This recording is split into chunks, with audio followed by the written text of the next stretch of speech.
जय हिंद दोस्तों, राष्ट्रीय गन्ना के चैनल में आपका स्वागत है। दोस्तों, आज के इस वीडियो में मैं आपको एक जबरदस्त जानकारी दूंगा, बल्कि एक रिपोर्ट समझाऊंगा 8वें वेतन आयोग के बारे में। और दोस्तों, ये रिपोर्ट छापी है फाइनेंशियल एक्सप्रेस के द्वारा। फाइनेंशियल एक्सप्रेस एक मीडिया है, बहुत ही अच्छी खबर देता है। कोई खबर इनकी झूठी नहीं होती, तभी मैं आपको समझा रहा हूँ। फाइनेंशियल एक्सप्रेस के द्वारा 8वें वेतन आयोग को लेकर एक रिपोर्ट छापी गई है। इसमें बताया गया है कि किस तरीके से भारत सरकार आपकी पेंशन बढ़ाएगी या फिर आपकी सैलरी बढ़ाएगी अगर आप सरकारी कर्मचारी हैं। यानी 8 सीपीसी जब लागू होगा तो किस तरीके से फिटमेंट फैक्टर निकाला जाएगा डीएडीआर को मर्ज करके। इससे पहले के जो पे कमीशन थे उसमें किस तरीके से डीएडीआर को मर्ज करके फिटमेंट फैक्टर बनाया गया था। यानी दोस्तों, पूरी एक रिपोर्ट है 8 सीपीसी को लेकर, जो मैं आपको समझाऊंगा। वीडियो में आगे बढ़ने से पहले एक छोटी सी अपील मैं आपसे कर रहा हूं। अगर आप पहली बार मेरा चैनल देख रहे हैं या फिर ये वीडियो देख रहे हैं तो आप मेरा चैनल सब्सक्राइब भी कर सकते हैं, जिसका नाम है रक्षित खन्ना, क्योंकि ऐसी जानकारियां, सही जानकारियां आपको मिलती रहती है इस चैनल के माध्यम से। चलते हैं दोस्तों, पूरी रिपोर्ट समझते हैं 8 सीपीसी को लेकर। फाइनेंशियल एक्सप्रेस के द्वारा यह रिपोर्ट लिखी गई है। फिटमेंट फैक्टर और डीए विले 8वें वेतन आयोग के तहत सरकारी कर्मचारियों के वेतन में हो सकता है संशोधन। जी हां दोस्तों, जो सरकारी कर्मचारी हैं उनकी सैलरी भी बढ़ेगी और जो पेंशनर्स हैं उनकी पेंशन भी बढ़ेगी। उनकी पेंशन को रिवाइज करा जाएगा। जी हां दोस्तों, अब इसमें दोस्तों दो चीजें हैं। एक तो डीएडीआर को मर्ज करना और उसके बाद फिटमेंट फैक्टर निकाला जाना। जैसा आपको पता है, जब भी कोई नया पे कमीशन आता है तो उसमें आपको नया फिटमेंट फैक्टर मिलता है। उसी के आधार पे आपकी पेंशन और सैलरी बढ़ती है। यही दोस्तों इन्होंने बताया है। उम्मीद है कि 8वें वेतन आयोग द्वारा फिटमेंट फैक्टर लागू करने से पहले महंगाई भत्तों को मूल वेतन में मिलाकर केंद्र सरकार के वेतन में संशोधन किया जाएगा, ठीक पिछले आयोगों की तरह। इसमें बताया गया है कि जिस तरीके से पुराने पे कमीशन में डीएडीआर को मर्ज करके फिटमेंट फैक्टर निकाला जाता था और आपकी पेंशन सैलरी बढ़ाई जाती थी, ठीक इसी तरीके से 8 सीपीसी में भी सबसे पहले डीएडीआर को मर्ज किया जाएगा। उसके बाद एक नया फिटमेंट फैक्टर निकाल के आपकी पेंशन और सैलरी बढ़ाई जाएगी। फिर दोस्तों आगे क्या लिखा है, 8वां वेतन आयोग। नरेंद्र मोदी सरकार ने इस साल जनवरी में 7वें वेतन आयोग की जगह एक नए वेतन पैनल के गठन की घोषणा की थी। जैसा आपको पता है, मोदी जी ने 8 सीपीसी की गठन की घोषणा करी, जिसका कार्यकाल दिसंबर 2025 में पूरा होना है। यानी 7 सीपीसी का जो कार्यकाल है वो खत्म हो जाएगा दिसंबर 2025 में, और 1/1/2026 से हमें 8वां वेतन आयोग देखने को मिल पाएगा। अगले कदम के रूप में सरकार 8वें वेतन आयोग के अध्यक्ष सहित 3 सदस्यों के नाम की घोषणा करेगी। जी हाँ दोस्तों, 8वें वेतन आयोग में जो काम करेंगे उसमें जो लोग होंगे वो होंगे 3, यानी 3 अध्यक्षों की नियुक्ति करी जाएगी जो 8 सीपीसी में काम करेंगे। फिर दोस्तों आगे क्या लिखा है, जब से सरकार ने 8 सीपीसी की घोषणा की है तब से सरकारी कर्मचारियों के वेतन में बढ़ोतरी की सीमा निर्धारित करने वाले संभावित फिटमेंट फैक्टर के बारे में अटकली लगाई जा रही है। जी हाँ दोस्तों, जब से मोदी सरकार ने कहा है कि हम 8वां वेतन आयोग देंगे, तब से मीडिया में बहुत सारे फिटमेंट फैक्टर आ रहे हैं। कोई कह रहा है 2.57, कोई कह रहा है 3.68, कोई कहता है 2.00, कोई कहता है 2.08, कोई कहता है 1.92। यानी तमाम तरीके के फिटमेंट फैक्टर सामने आ रहे हैं निकलकर। फिर दोस्तों आगे क्या लिखा है, फिटमेंट फैक्टर के अलावा हर कोई यह जानने के लिए उत्सुक है कि फिटमेंट फैक्टर लागू होने से पहले मूल वेतन को महंगाई भत्ते में मिलाया जाएगा या नहीं। जी हां दोस्तों, फिटमेंट फैक्टर तो मिलेगा, वो तो बात अलग है। लेकिन जब 8वां वेतन आयोग लागू होगा तो क्या उससे पहले डीएडीआर को मर्ज किया जाएगा? एक ये सबसे बड़ा सवाल है। अगर 8 सीपीसी लागू होने से पहले डीएडीआर को मर्ज किया जाता है तो दोस्तों वैसे ही आपकी पेंशन संशोधन हो जाएगी, वैसे ही आपकी पेंशन बढ़ जाएगी। फिर आगे क्या लिखा है, वेतन आयोग संशोधन के दौरान केंद्र सरकार के वेतन का पुनर्गठन कैसे किया जाता है? जी हां दोस्तों, जब भी कोई नया पे कमीशन आता है तो उसमें किस तरीके से आपकी पे, पेंशन, सैलरी बढ़ाई जाती है, इसे समझने के लिए फिटमेंट फैक्टर और मूल वेतन के साथ डीए महंगाई भत्ता का विलय महत्वपूर्ण अवधारणा है। जी हां दोस्तों, अगर डीएडीआर को मर्ज कर दिया जाता है, जी हां दोस्तों, अगर डीएडीआर को मर्ज कर दिया जाता है तो वैसे ही आपकी पे, पेंशन, सैलरी बढ़ जाएगी। तो दोस्तों इसमें यही बताया कि जब 8 सीपीसी लागू होगा तो उससे पहले डीएडीआर को मर्ज किया जाए, भले ही डीएडीआर वो 50% हो, क्योंकि 50% से आपका डीएडीआर क्रॉस हो चुका है, ऊपर जा चुका है।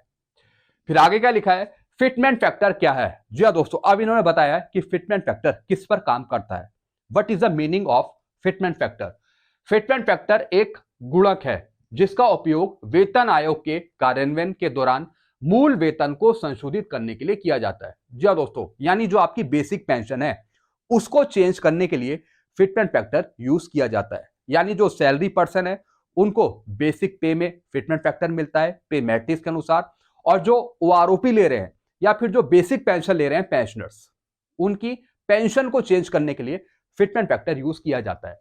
यह मुद्रास्फीति और पिछले भत्तों, विशेष रूप से डीए को ध्यान में रखते हुए सभी वेतन मानों में एक समान वृद्धि सुनिश्चित करता है। जी हाँ दोस्तों, और दोस्तों जब आपका फिटमेंट फैक्टर बढ़ता है तो सारी चीजें चेंज हो जाती हैं। जी हाँ दोस्तों, जैसे कि जब 8वां वेतन आयोग लागू होगा तो सारी चीजें चेंज होगी, जैसे कि भत्ते भी आपके बढ़ जाएंगे, भत्ते अलाउंसेस जो और अधिक भत्ते हैं वो भी आपके चेंज हो जाएंगे, वो भी बदल जाएंगे। साथ ही साथ दोस्तों जो मुद्रास्फीति है, मुद्रास्फीति जो महंगाई है वो किस पे काम करती है, उसका असर डीएडीआर पे पड़ता है, और जब डीएडीआर पे उसका असर पड़ेगा तो फिटमेंट फैक्टर पे भी उसका असर पड़ेगा। अब आगे का लिखा है, वेतन संशोधन में महंगाई भत्ते की भूमिका। जी हाँ दोस्तों, वेतन संशोधन यानी जब भी कोई नया पे कमीशन आता है तो जब आपकी बेसिक पेंशन बढ़ती है तो उसमें महंगाई भत्ते का क्या रोल है, महंगाई भत्ता कैसे काम करता है। पिछले वेतन आयोगों, जी हाँ दोस्तों, अगर हम पुराना पे कमीशन उठा के देखें, विशेषकर 5वां पे कमीशन, 6ठा पे कमीशन या फिर 7वां पे कमीशन, इन तीनों ने फिटमेंट फैक्टर लागू करने से पहले महंगाई भत्ते को मूल वेतन में विलय के रूप में माना है। जी हाँ दोस्तों, अगर आप पुराना पे कमीशन देखें, अगर आप पुराने पे कमीशन के फिटमेंट फैक्टर देखें, तो जब भी कोई नया फिटमेंट फैक्टर दिया गया है तो उस टाइम आपका डीएडीआर मर्ज करा गया है, तभी कोई नया फिटमेंट फैक्टर आपको देखने को मिला है, चाहे वो 5वां पे कमीशन हो, 6ठा पे कमीशन हो या फिर 7वां वेतन आयोग हो। भले ये स्पष्ट रूप से ना कहा गया हो, जी हाँ दोस्तों, भले ये कहीं लिखा गया ना हो, लेकिन मर्ज करा गया है, मर्ज करके ही आपका फिटमेंट फैक्टर निकाला गया है।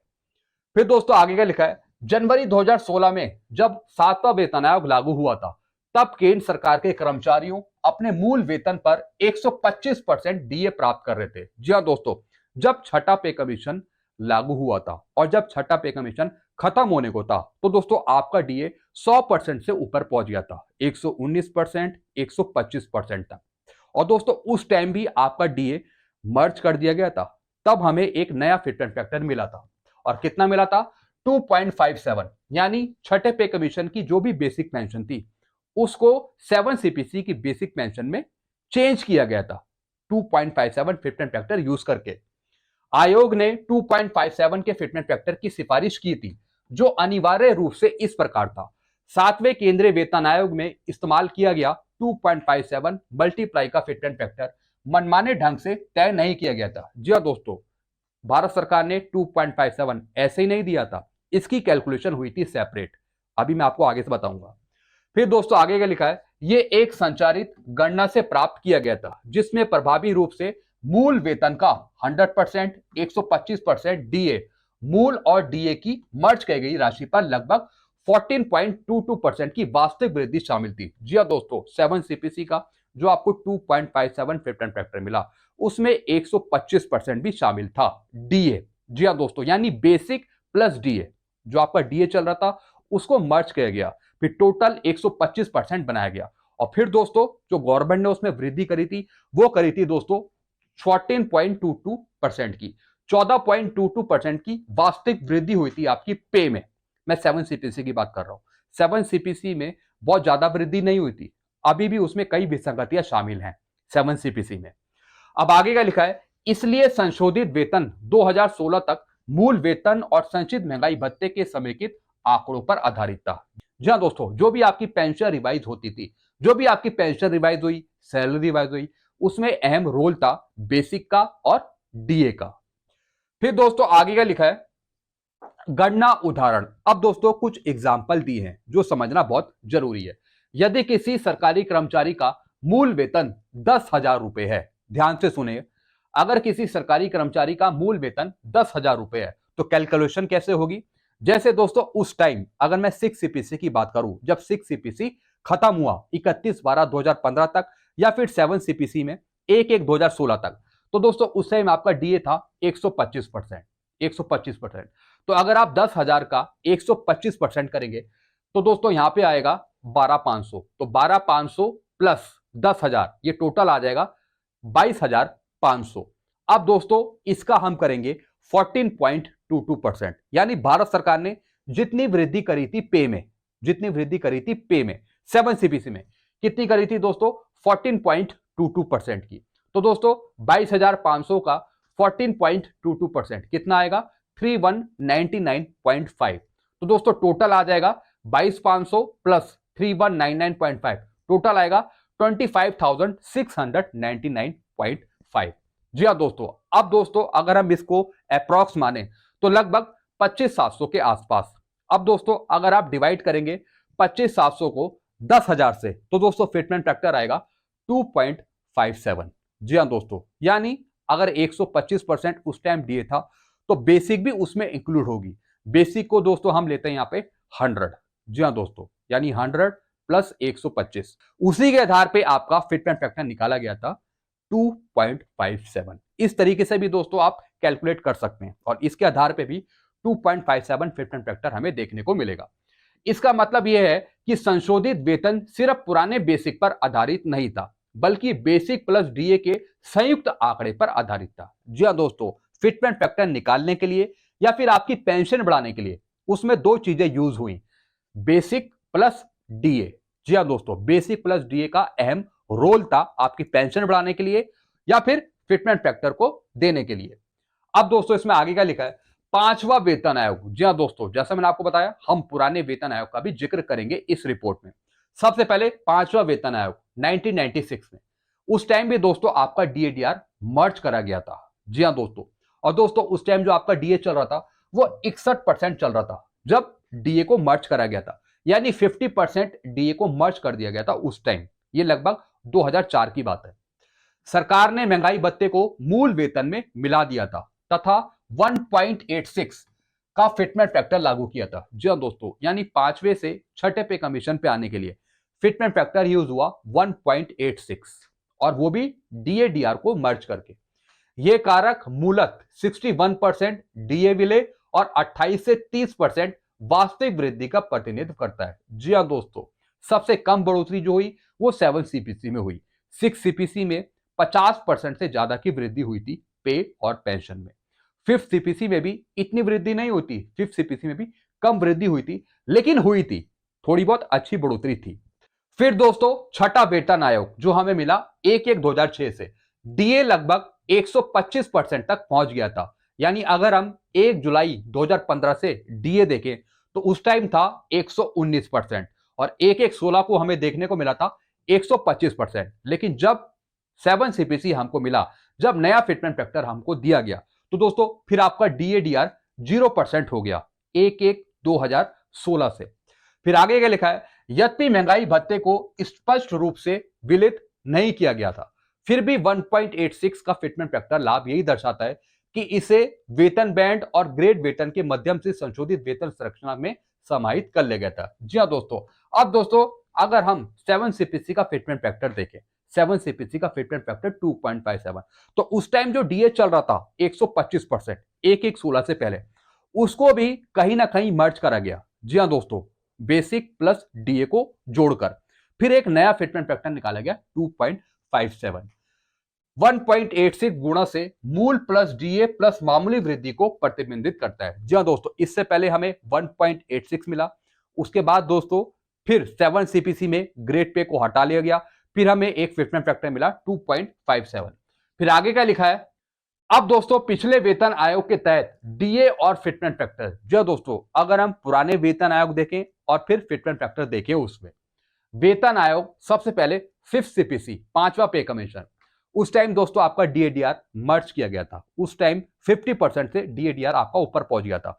तो जैसे ही 61% पहुंचा तो दोस्तों 50% डीएडीआर को मर्ज कर दिया गया, और जो 11% का डिफरेंस था वो भी उसमें आपको फायदा मिला, और दोस्तों फिटमेंट फैक्टर तय करा गया था 1.86। फिर दोस्तों छठा पे कमीशन, उस टाइम भी दोस्तों आपका डीएडीआर 100% से ऊपर था, लगभग 125% तक या फिर 119% तक। तब दोस्तों हमें नया फिटमेंट फैक्टर मिला था 2.57। छठे पे कमीशन की जो बेसिक पेंशन थी उसको कन्वर्ट करने के लिए 7 सीपीसी में 2.57 फिटमेंट फैक्टर यूज किया गया। फिर दोस्तों 7 सीपीसी में जो अभी आपका डीएडीआर होगा 31/12/2025 तक या फिर 1/1/2026 तक, ज्यादा नहीं होगा, लगभग 62, 63, 64। जी हाँ दोस्तों, इसी के आसपास आपका डीएडीआर घूमेगा। लेकिन 7 सीपीसी की जो आपकी बेसिक पेंशन होगी उसे 8 सीपीसी की बेसिक पेंशन में कन्वर्ट करने के लिए जो फिटमेंट फैक्टर होगा दोस्तों वो 1.94 के आसपास होगा। जी हाँ दोस्तों, ये होगा 8 सीपीसी का फिटमेंट फैक्टर, यानी 7 सीपीसी की जो भी आपकी बेसिक होगी उसको कन्वर्ट किया जाएगा 8th सीपीसी में, जितने भी पेंशनर्स 31/12/2025 तक आएंगे। ये मैंने आपको पहले भी बताया था, जितने भी पेंशनर 31/12/2025 तक आएंगे, जितनी भी उनकी बेसिक पेंशन होगी, चाहे वो ओआरओपी के अनुसार ले रहे हो, चाहे फिर वो लास्ट पे डॉन का 50% पेंशन ले रहे हो, कोई सी भी बेसिक पेंशन ले रहे हो, उनको ट्रांसफर करा जाएगा 8 सीपीसी में। और दोस्तों फिटमेंट फैक्टर है उसमें 1.94 के आसपास। वो इस वजह से क्योंकि अभी आपका डीएडीआर ज्यादा है ही नहीं, 100% से या फिर 80% से ऊपर आपका डीएडीआर बढ़ ही नहीं रहा। अगर हम जनवरी 2026 तक देखें तो इस वजह से अगर हम डीएडीआर को मर्ज भी करते हैं, जैसे कि 62% आपका डीएडीआर होता है, अप्रॉक्स चला जाता है 62%, तो बेसिक हम लेंगे 100 और प्लस डीए लेंगे 62, यानी 162। और दोस्तों उसमें हम ऐड करेंगे गवर्नमेंट कितना इंक्रीज करती है 8 सीपीसी में, मैंने माना 0.32।